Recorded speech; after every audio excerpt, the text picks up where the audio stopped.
আল্লাহ সুবহানাহু ওয়া তাআলা পবিত্র কোরআনে বলছেন যে মান কানা ইউরিদুল হায়াতাদ দুনিয়া ওয়া যিনাতাহা, যারা শুধুমাত্র দুনিয়া এবং দুনিয়ার সৌন্দর্য, দুনিয়ার চাকচিক্য কামনা করে, নুওয়াফি ইলাইহিম আ'মালাহুম ফিহা, আমি দুনিয়াতে তাদের কৃতকর্মের ফলাফল দিয়ে দিই।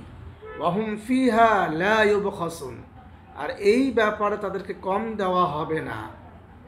উলাইকাল্লাযীনা লাইসা লাহুম ফিল আখিরাতি ইল্লান নার, তারাই হলো সেই সকল ব্যক্তি যাদের আখিরাতে আগুন ছাড়া আর কিছুই নাই।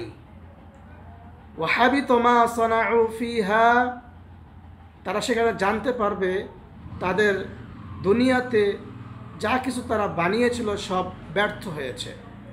ওয়া বাতিলু মা কানু ইয়ামালুন, তাদের সকল কৃতকর্ম ব্যর্থতায় পর্যবসিত হয়েছে, তাদের সকল কৃতকর্ম বাতিল হয়েছে। সূরা হুদ আয়াত 15 এবং 16। আল্লাহ সুবহানাহু ওয়া তাআলা আমাদের সকলের আমলকে কবুল করুক, বলি আমিন।